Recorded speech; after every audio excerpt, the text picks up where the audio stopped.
Hi welcome to my channel. അപ്പോൾ ഇന്ന് എന്താ ടോപ്പിക് എന്ന് വെച്ചാൽ കേക്കിൻ്റെ പ്രൈസ് എങ്ങനെയാണ് ഇടുക എന്ന്, പ്രൈസ് ലിസ്റ്റ് ഉണ്ടാക്കുന്നത് എങ്ങനെയെന്നാണ്. അപ്പോൾ മിക്ക ആൾക്കാരും എനിക്ക് മെസ്സേജ് ഇടാറുണ്ട്. ഇപ്പോൾ കേക്ക് ക്ലാസ് കഴിഞ്ഞ എൻ്റെ സ്റ്റുഡൻസൊക്കെ തന്നെ മെസ്സേജ് ഇട്ടിട്ട് ഇപ്പോൾ ഗൂഗിളിൽ ഒരു ഇമേജ് എടുക്കാം, അതല്ല എന്നുണ്ടെങ്കിൽ അവർക്ക് ഏതെങ്കിലും ഒരു കസ്റ്റമർ കൊടുത്ത ഒരു ഇമേജും എനിക്ക് അയച്ചു തന്നിട്ട് എങ്ങനെയാണ് ഇതിൻ്റെ കേക്കിൻ്റെ റേറ്റ് എന്നൊക്കെ ചോദിക്കാറുണ്ട്. പിന്നെ മിക്കപ്പോഴും ഒരു ബിസിനസ്സായിട്ട് സ്റ്റാർട്ട് ചെയ്ത് കഴിയുമ്പോൾ മിക്ക ആൾക്കാരും ചെയ്യുന്നത് എന്താണെന്ന് വെച്ചാൽ ഒന്നുകിൽ ഫ്രണ്ട്സിനെ വിളിച്ച് ചോദിക്കും, നിങ്ങൾക്കിപ്പോൾ കേക്ക് എത്ര റേറ്റിനാണ് കൊടുക്കുന്നതെന്ന്. അപ്പോൾ അവർ കൊടുക്കുന്ന റേറ്റിനായിരിക്കും ചിലപ്പോൾ നിങ്ങളിടുന്നത്. അത് മാത്രമല്ല, ചിലപ്പോൾ ബേക്കറികളിലൊക്കെ പോയിട്ട് അവരിടുന്ന റേറ്റുമായിട്ട് നോക്കി മാച്ച് ചെയ്ത് ഇടാൻ നോക്കും. അപ്പോൾ ചിലപ്പോൾ നിങ്ങൾ നഷ്ടത്തിലായിരിക്കും റേറ്റ് ഇടുന്നത്. അതായത് ഇപ്പോൾ നിങ്ങളുടെ ഫ്രണ്ടിൻ്റെ റേറ്റ് നിങ്ങളിപ്പോൾ അതേപോലെ ഇടുന്നുണ്ടെങ്കിൽ ചിലപ്പോൾ ഫ്രണ്ട് ചെയ്യുന്നത് ഓയിൽ യൂസ് ചെയ്തിട്ടുള്ള കേക്കാവാം. അപ്പോൾ ചിലപ്പോൾ നിങ്ങൾ ചെയ്യുന്നത് ബട്ടർ യൂസ് ചെയ്തിട്ടുള്ള കേക്ക്. അപ്പോൾ തന്നെ പ്രൈസിൽ വ്യത്യാസം വരും. കൊക്കോ പൗഡർ, അപ്പോൾ കൊക്കോ പൗഡർ ചിലപ്പം നിങ്ങളുടെ ഫ്രണ്ട് മേടിക്കുന്ന ആ റേറ്റിനായിരിക്കില്ല ചിലപ്പോൾ നിങ്ങൾ വാങ്ങിക്കുന്ന ബ്രാൻഡഡ് ഐറ്റംസ് ഒക്കെ മേടിക്കുമ്പോൾ റേറ്റിൻ്റെ വ്യത്യാസം. അപ്പോൾ ഞാൻ എങ്ങനെയാണ് റേറ്റ് ഇടുന്നതെന്നാണ് ഇന്നത്തെ ടോപ്പിക്ക്.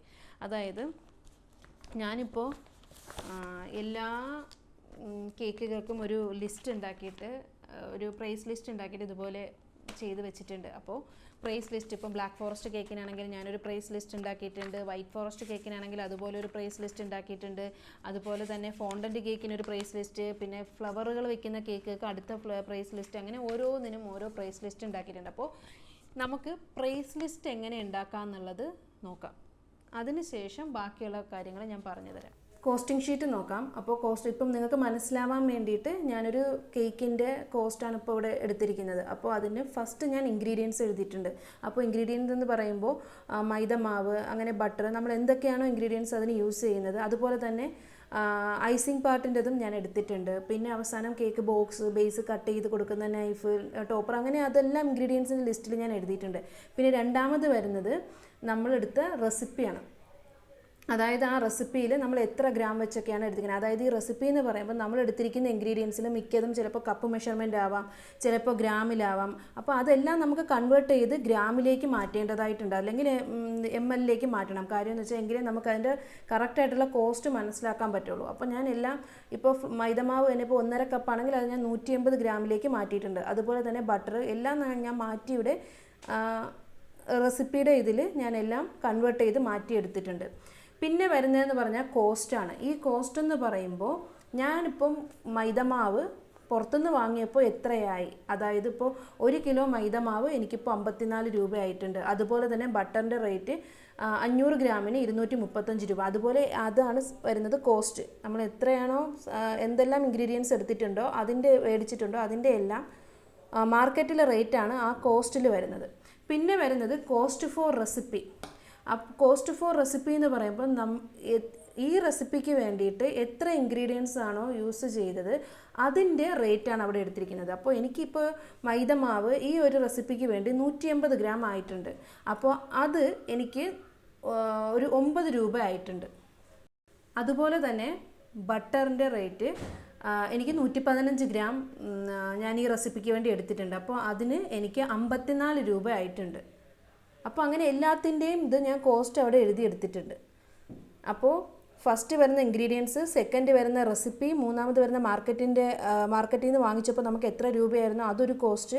പിന്നെ വരുന്നത് കോസ്റ്റ് ഫോർ റെസിപ്പിക്ക് വേണ്ടി എത്ര രൂപയുടെ കോസ്റ്റായി. ഇനി ഡാർക്ക് കമ്പൗണ്ട്, ഐസിങ് ഷുഗർ, അതെല്ലാം നമ്മുടെ ഐസിങ് പാർട്ടാണ് വരുന്നത്. അതായത് വിപ്പിംഗ് ക്രീം ബീറ്റ് ചെയ്യുന്ന സമയത്ത് നമുക്ക് യൂസ് ചെയ്യേണ്ടി വരുന്ന ചെറിയ ഐസിങ് ഷുഗർ ആയിക്കോട്ടെ, അതല്ലെങ്കിൽ നമ്മൾ ഷുഗർ സിറപ്പിന് വേണ്ടി യൂസ് ചെയ്യുന്ന ഷുഗർ ഉണ്ട്, അതൊരു ചെറിയ എമൗണ്ട് ആയാലും അതും ഞാനിവിടെ എഴുതിയിട്ടുണ്ട്. പിന്നെ പൈപ്പിംഗ് ബാഗ്, നമ്മൾ പൈപ്പിംഗ് ബാഗ് യൂസ് ചെയ്യുന്നുണ്ട്. അപ്പോൾ അതെല്ലാം ഞാൻ ഇതിൻ്റെ അകത്ത് ആഡ് ചെയ്തിട്ടുണ്ട്. ലാസ്റ്റ് സെക്ഷനിൽ ഞാനിപ്പോൾ ആഡ് ചെയ്തിരിക്കുന്നത് കേക്ക് ബോക്സും പിന്നെ ബേസ്, അതുപോലെ തന്നെ കേക്ക് ടോപ്പറൊക്കെയാണ് ആഡ് ചെയ്തിരിക്കുന്നത്. അപ്പോൾ ഇതെല്ലാം കൂടെ ചേർത്തിട്ട് എനിക്ക് വന്നിരിക്കുന്ന റേറ്റ്, അതായത് ഞാൻ കോസ്റ്റ് ഫോർ റെസിപ്പി എല്ലാം കൂടെ ആഡ് ചെയ്ത് കഴിഞ്ഞപ്പോൾ എനിക്ക് 316 രൂപ ആയിട്ടുണ്ട്. അതായത് റൗണ്ട് ഓഫ് ചെയ്ത് നമുക്ക് 317 എന്ന് പറയാം. ഇനി നമുക്ക് ഓവർ ഹെഡ് എന്താണെന്ന് നോക്കാം. ഇപ്പോൾ മിക്ക ആൾക്കാർക്കും ഓവർ ഹെഡ് എന്താണെന്ന് അറിയില്ല. അതിനെക്കുറിച്ച് ഞാൻ എക്സ്പ്ലെയിൻ ചെയ്ത് തരാം. മുന്നേ നമ്മൾ ചെയ്തത് എന്താണെന്ന് വെച്ചാൽ ഇൻഗ്രീഡിയൻസിൻ്റെ കോസ്റ്റാണ്. നമ്മൾ ആ യൂസ് ചെയ്ത സാധനങ്ങളുടെ ഇൻഗ്രീഡിയൻസിൻ്റെ കോസ്റ്റാണ് നേരത്തെ നമ്മൾ കണ്ടത്. ഇതെന്ന് പറഞ്ഞാൽ over head cost. Over head എന്ന് വെച്ചാൽ നമ്മുടെ ബേക്കിംഗ് സ്ഥാപനം നടത്തുമ്പോൾ ഇൻഗ്രീഡിയൻസിൻ്റെ കോസ്റ്റിന് പുറമേ തന്നെ നമുക്ക് വേറെയും ചിലവുകളുണ്ട്. അതായത് സ്റ്റാഫ് ഉണ്ടെങ്കിൽ നമുക്ക് സ്റ്റാഫിന് സാലറി കൊടുക്കണം, അതുപോലെ തന്നെ അഡ്വർടൈസ്മെൻറ്റ് ഉണ്ടെങ്കിൽ അഡ്വർടൈസ്മെൻറ്റ്, പിന്നെ ഇലക്ട്രിസിറ്റി, അതുപോലെ തന്നെ ട്രാവൽ, ഇതെല്ലാം വരുന്നത് നമ്മുടെ ഈ ഓവർ ഹെഡ് കോസ്റ്റിലാണ്. അപ്പോൾ ഓവർ ഹെഡ് കോസ്റ്റിൻ്റെ ഞാനിപ്പോൾ ഒരു എക്സാമ്പിളായിട്ട് നിങ്ങൾക്ക് മനസ്സിലാവാൻ വേണ്ടിയിട്ട് ചെയ്തിട്ടുണ്ട്. അപ്പം നമുക്കത് നോക്കാം. അപ്പോൾ ഈ ഒരു എക്സാമ്പിൾ വെച്ച് എനിക്കിപ്പോൾ വരുന്ന ഓവർ ഹെഡ് എന്ന് പറഞ്ഞാൽ പെർ മന്ത് 75,500 രൂപയാണ്. ഇനി നമുക്ക് ഇതിൻ്റെ ഓവർ ഹെഡ് പെർ ഡേ നോക്കാം. ഈ ഓവർ ഹെഡ് പെർ ഡേ എന്ന് പറയുമ്പോൾ 75,500 നമുക്ക് 30 കൊണ്ട് ഡിവൈഡ് ചെയ്യണം. 30 കൊണ്ട് ഡിവൈഡ് ചെയ്തപ്പോൾ നമുക്ക് ഒരു ദിവസം 2,517 രൂപ. 2,517 രൂപ നമുക്ക് ഓവർ ഹെഡ് കോസ്റ്റ് ആയിട്ടുണ്ട്. അതായത് ഓവർ ഹെഡ് കോസ്റ്റ് എന്ന് തന്നെയാണ് നമ്മുടെ റണ്ണിങ് കോസ്റ്റും. ഇനിയിപ്പോൾ നമുക്ക് ഓവർ ഹെഡ് പെർ അവർ നമുക്ക് 210 കിട്ടി. അപ്പോൾ ഈ 210 എങ്ങനെയാണ് കിട്ടിയെന്ന് വെച്ചാൽ, ഞാനിപ്പോൾ ഈ എക്സാമ്പിൾ വെച്ചിട്ട് ഒരു സ്ഥാപനത്തിൻ്റെ 12 മണിക്കൂറാണ് ആ സ്ഥാപനത്തിൻ്റെ വർക്കിംഗ് ടൈമായിട്ട് എടുത്തിരിക്കുന്നത്. അപ്പോൾ അങ്ങനെയാണെങ്കിൽ 2,517 ഞാൻ 12 കൊണ്ട് ഡിവൈഡ് ചെയ്തു. അപ്പോൾ എനിക്ക് 210. ഇതിൻ്റെ 20% നമ്മൾ ഓവർ ഹെഡായിട്ട് കണക്കാക്കുന്നത്. അതാണ് നമുക്ക് 42 കിട്ടിയത്. ഇനി നമുക്ക് ടോട്ടലായിട്ടുള്ള കോസ്റ്റ് നോക്കാം. ഓക്കെ, അപ്പോൾ നമ്മൾ ആദ്യം ചെയ്തായിരുന്നു റെസിപ്പി കോസ്റ്റ്, അതായത് 317 രൂപ നമ്മൾ റെസിപ്പിയുടെ കോസ്റ്റ് അത് റെഡിയാക്കിയിട്ടുണ്ട്. പിന്നെ ഓവർ ഹെഡ് അത് നമുക്ക് 42 രൂപയാണ് ഓവർ ഹെഡ് കോസ്റ്റും കിട്ടിയിരിക്കുന്നത്. അപ്പോൾ ഇതിൽ ഐറ്റംസ് എന്ന് എഴുതിയിരിക്കുന്നില്ലേ, അതിൽ ഫസ്റ്റ് റെസിപ്പി കോസ്റ്റ് 317. പിന്നെ വരുന്നത് പ്രൈസ് ഫ്ലക്ച്വേഷൻ ഞാൻ ആഡ് ചെയ്തിട്ടുണ്ട്. അതെന്താണെന്ന് വെച്ചാൽ, നമ്മുടെ ഇപ്പോൾ ഒരു സാധനം വാങ്ങിക്കുമ്പോൾ മാർക്കറ്റിൽ ഉണ്ടാകുന്ന റേറ്റിൻ്റെ ഏറ്റക്കുറച്ചിൽ വരും. ചിലപ്പോൾ നമുക്ക് സാധനങ്ങളുടെ റേറ്റ് കൂടാം കുറയാം. അതായത് 317ൻ്റെ 10%. അപ്പോൾ 31.7 കിട്ടിയിട്ടുണ്ട്. 3 മണിക്കൂറാണ് ഒരു കേക്ക് ചെയ്യാനായിട്ട് ഞാൻ എഴുതിയിരിക്കുന്നത്. നിങ്ങൾക്കിപ്പോൾ അത് വേണമെങ്കിൽ കുറയ്ക്കാം. ഒരു 3 മണിക്കൂർ ഞാൻ ആഡ് ചെയ്തിട്ടുണ്ട്. പിന്നെ വരുന്നത് ഓവർ ഹെഡ്. അത് നേരത്തെ നമ്മൾ ചെയ്തായിരുന്നു, 42 രൂപ നമുക്ക് കിട്ടിയത്. ഓവർ ഹെഡ് 42 രൂപ. ഇനി എന്താണെന്ന് വെച്ചാൽ ഓവർ ഹെഡ് കോസ്റ്റ്. ഈ ഓവർ ഹെഡ് കോസ്റ്റ് ചെയ്യാനായിട്ട് ഓവർ ഹെഡ് ഇൻറ്റു മണിക്കൂറാണ്. അതായത് നമ്മളിപ്പോൾ വർക്ക് ചെയ്ത മണിക്കൂറിൻ്റെ കൂടെ ഓവർ ഹെഡും കൂടെ ആഡ് ചെയ്ത് 42 × 3, അപ്പോൾ 126 രൂപ എനിക്ക് കിട്ടി. അപ്പോൾ ടോട്ടൽ എനിക്ക് 474.5. ഈ 474 എന്ന് പറയുന്നതാണ് നമുക്ക് ഈ കേക്കിന് വേണ്ടി നമുക്കുണ്ടായിരിക്കുന്ന ചിലവുകളെല്ലാം. അപ്പോൾ ഈ 474 രൂപയിൽ കുറച്ച് നിങ്ങൾ ഒന്നും ചെയ്യരുത്. കാരണം കേക്ക് കൊടുക്കുന്ന സമയത്ത് ഇതിൽ കുറയാൻ പാടില്ല. കാരണം 474 രൂപ നമുക്ക് അവിടെ കേക്ക് ചെയ്യാനായിട്ട് മൊത്തത്തിലുണ്ടായിരിക്കുന്ന കോസ്റ്റ് 474 രൂപയാണ്. പിന്നെ വരുന്നതെന്ന് പറഞ്ഞാൽ മേക്കിംഗ് ചാർജാണ്. ഒരു 300 രൂപ ഞാൻ ആഡ് ചെയ്യുന്നുണ്ട്. ഈ മേക്കിംഗ് ചാർജിനകത്ത് വരുന്നതെന്ന് പറഞ്ഞാൽ നമ്മൾ ചെയ്ത ആ കേക്ക് ചെയ്യാൻ വേണ്ടി എടുത്ത സമയവും അതുപോലെ തന്നെ നമ്മുടെ ബ്രാൻഡ് വാല്യൂ എല്ലാം വരുന്നത് ഈ മേക്കിംഗ് ചാർജിനകത്താണ്.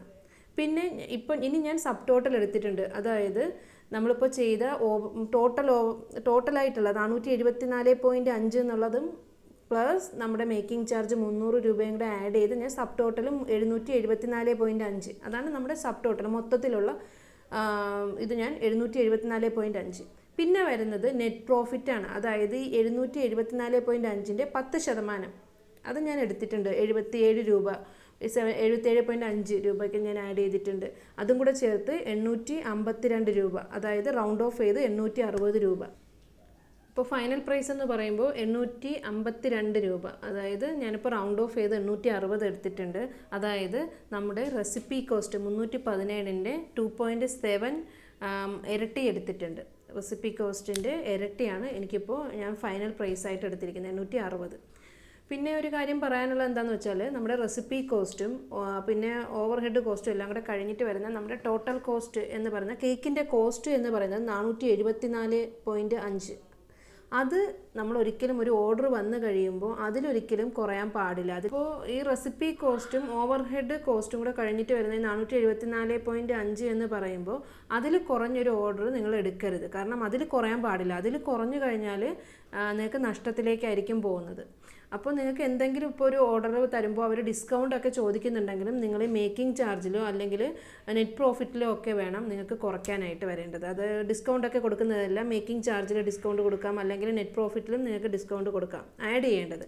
പിന്നെ ഒരു കാര്യമുള്ളത് എന്താണെന്ന് വെച്ചാൽ, ഈ മേക്കിംഗ് ചാർജ് എന്ന് പറയുമ്പോൾ നിങ്ങൾക്ക് ചില കേക്കുകളിൽ കൂടുതൽ സമയം ആഡ് ചെയ്യേണ്ടത്, കൂടുതൽ സമയം എടുക്കുക. അതെല്ലാം അപ്പോൾ നിങ്ങൾക്ക് 300 എന്നുള്ളിടത്ത് വീണ്ടും ഒരു 500 600 ഒക്കെ ആഡ് ചെയ്യാം. പിന്നെ നിങ്ങൾക്കിപ്പോൾ മേക്കിംഗ് ചാർജ് കുറച്ചുകൂടെ കുറയ്ക്കണമെങ്കിൽ ഒരു 200 രൂപയൊക്കെ കുറയ്ക്കാൻ പറ്റും. ഇപ്പോൾ നിങ്ങൾക്ക് എന്തെങ്കിലും ഈ കേക്കിൻ്റെ റേറ്റ് കുറയ്ക്കണം എന്നുണ്ടെങ്കിലും മേക്കിംഗ് ചാർജിലാണ് കുറയ്ക്കാനുള്ളത്. അല്ലെങ്കിൽ നിങ്ങൾക്ക് കുറയ്ക്കാനുള്ളതെന്ന് പറഞ്ഞാൽ നെറ്റ് പ്രോഫിറ്റിൽ നിങ്ങൾക്ക് കുറയ്ക്കാം. ബിഗിനേഴ്സ് ആയിട്ടുള്ള ഹോം ബേക്കേഴ്സിന് ചിലപ്പോൾ ഇതിൻ്റെ ഈ ഓവർ ഹെഡ് ഒരു ചെറിയൊരു കൺഫ്യൂഷൻ ഉണ്ടാവാം. അങ്ങനെയാണെങ്കിൽ എന്താ ചെയ്യേണ്ടതെന്ന് വെച്ചാൽ നമ്മുടെ റെസിപ്പി കോസ്റ്റ് കിട്ടുന്ന വാല്യൂ ഇല്ലേ, അല്ലെങ്കിൽ റെസിപ്പി കോസ്റ്റ് അതായത് നമ്മുടെ ഇൻഗ്രീഡിയൻസിൻ്റെ കോസ്റ്റ് അതിൻ്റെ 2 ഇരട്ടി അല്ലെങ്കിൽ 3 ഇരട്ടി എടുക്കുമ്പോൾ നമ്മുടെ കേക്കിൻ്റെ ഫൈനൽ പ്രൈസ് നിങ്ങൾക്ക് കിട്ടും. അപ്പോൾ ഈ പ്രൈസ് ലിസ്റ്റ് നിങ്ങൾ മാക്സിമം ഫോളോ ചെയ്ത് വേണം പോകാനായിട്ട്. കാരണം എന്താണെന്ന് വെച്ചാൽ പ്രൈസ് ലിസ്റ്റ് നിങ്ങൾ കറക്റ്റായിട്ട് ഫോളോ ചെയ്തില്ല എന്നുണ്ടെങ്കിൽ നിങ്ങൾക്കത് ചിലപ്പോൾ നഷ്ടം വരും. കാരണം നിങ്ങൾക്കിപ്പോൾ ഒരു കസ്റ്റമറിന് നിങ്ങളൊരു കേക്ക് ചെയ്ത് കൊടുത്തു കഴിഞ്ഞാൽ പിന്നെ നിങ്ങൾക്ക് ഇപ്പം കുറച്ച് നാൾ കഴിയുമ്പോൾ നിങ്ങൾക്ക് മനസ്സിലാവും നിങ്ങളിപ്പോൾ നഷ്ടത്തിലാണ് പോകുന്നത്. പിന്നെ നിങ്ങൾക്ക് ഉടനെ അവരുടെ അടുത്ത് റേറ്റ് കൂട്ടുകയും കുറയ്ക്കാനൊന്നും പറ്റില്ല. മിക്ക ആൾക്കാരും ഹോം ബേക്കേഴ്സ് എന്ന് പറഞ്ഞു വരുമ്പോൾ അവരുടെ ക്വാളിറ്റീനെ നോക്കിയിട്ടാണ് വരുന്നത്. അപ്പോൾ നിങ്ങൾ എന്തായാലും യൂസ് ചെയ്യുന്നത്, ഇപ്പോൾ ബേക്കറികളിലാണെങ്കിൽ അവർ ചെയ്യുന്നത് മിക്സ് വെച്ചിട്ടാണ് ചെയ്യുന്നത്, ഇൻസ്റ്റൻറ്റ് മിക്സ് വെച്ചിട്ടാണ് ചെയ്യുന്നത്. അപ്പോൾ ഹോം ബേക്കേഴ്സ് ആകുമ്പോൾ ട്രഡീഷണൽ വേ ആണ് ഫോളോ ചെയ്യുന്നത്. അപ്പോൾ ആ ട്രഡീഷണൽ വേ എന്ന് പറയുമ്പോൾ അതിൻ്റെ അകത്ത് മൈദയുണ്ട്, അതുപോലെ തന്നെ നമ്മുടെ ബട്ടർ യൂസ് ചെയ്യുന്നുണ്ട്. അപ്പോൾ അങ്ങനെ എക്സ്പെൻസീവ് ആയിട്ടുള്ള സാധനങ്ങൾ, അതായത് ബട്ടറൊക്കെ തന്നെ എക്സ്പെൻസീവാണ്. അപ്പോൾ അങ്ങനെ യൂസ് ചെയ്ത് വരുമ്പോൾ നിങ്ങൾക്ക് കുറച്ച് റേറ്റിൽ വ്യത്യാസം വരും. അതായത് കുറച്ച് എക്സ്പെൻസീവ് ആയിരിക്കും നിങ്ങൾ ചെയ്യുന്നത്. അപ്പോൾ റേറ്റ് ഇടുമ്പോഴും കുറച്ച് ആലോചിച്ചിട്ട് വേണം റേറ്റ് ഇടാനായിട്ട്. അതുപോലെ തന്നെ വേറൊരു മെയിനായിട്ടുള്ള കാര്യം എന്ന് വെച്ചാൽ മിക്ക ആൾക്കാരും കേക്ക് ചെയ്ത് കഴിഞ്ഞിട്ട് ഈ സ്പ്രിങ്കിൾസ് ഒക്കെ വെറുതെ വാരി ഇടുന്നത് ഇതുണ്ട്. അത് നിങ്ങളുടെ കോസ്റ്റ് റെഡിയാക്കുന്ന സമയത്ത്, നേരത്തെ നമ്മൾ കോസ്റ്റ് റെഡിയാക്കിയില്ലേ, ആ സമയത്ത് തന്നെ അതിൻ്റെയും കൂടെ ഒരു ചെറിയ എമൗണ്ട് നിങ്ങൾ ആഡ് ചെയ്തിട്ട് വേണം ഈ സ്പ്രിങ്കിൾസ് ഒക്കെ ഇടാനായിട്ട്. മിക്ക ബേക്കറികളിലും ശ്രദ്ധിച്ചിട്ടുണ്ടോ, മിക്കതും പ്ലെയിൻ ആയിട്ടുള്ള കേക്കുകളാണ്. ഇതെല്ലാം ഒരു കോസ്റ്റാണ്. അതായത് നമ്മുടെ ഒരു സ്പ്രിങ്കിൾസ് ആണെങ്കിലും നമുക്കത് വെറുതെ കിട്ടുന്നതല്ല. ആ ഒരു ചെറിയ ബോട്ടിലിന് തന്നെ നിങ്ങൾക്ക് 150 രൂപയൊക്കെ കൊടുക്കുമ്പോഴാണ് ആ സ്പ്രിങ്കിൾസിൻ്റെ ആ ചെറിയ ബോട്ടിൽ കിട്ടുന്നത്. അപ്പോൾ അതിൻ്റെയും കൂടെ കോസ്റ്റ് നിങ്ങൾ ആ കോസ്റ്റ് ഷീറ്റ് ഉണ്ടാക്കുമ്പോൾ അതിൻ്റെ അകത്ത് ഇൻക്ലൂഡ് ചെയ്തിരിക്കണം. എക്സ്ട്രാ ഒരു എമൗണ്ട് അതിൻ്റെ അകത്ത് ഇതിന് വേണ്ടിയിട്ടും കൂടെ ഇട്ടിരിക്കുക.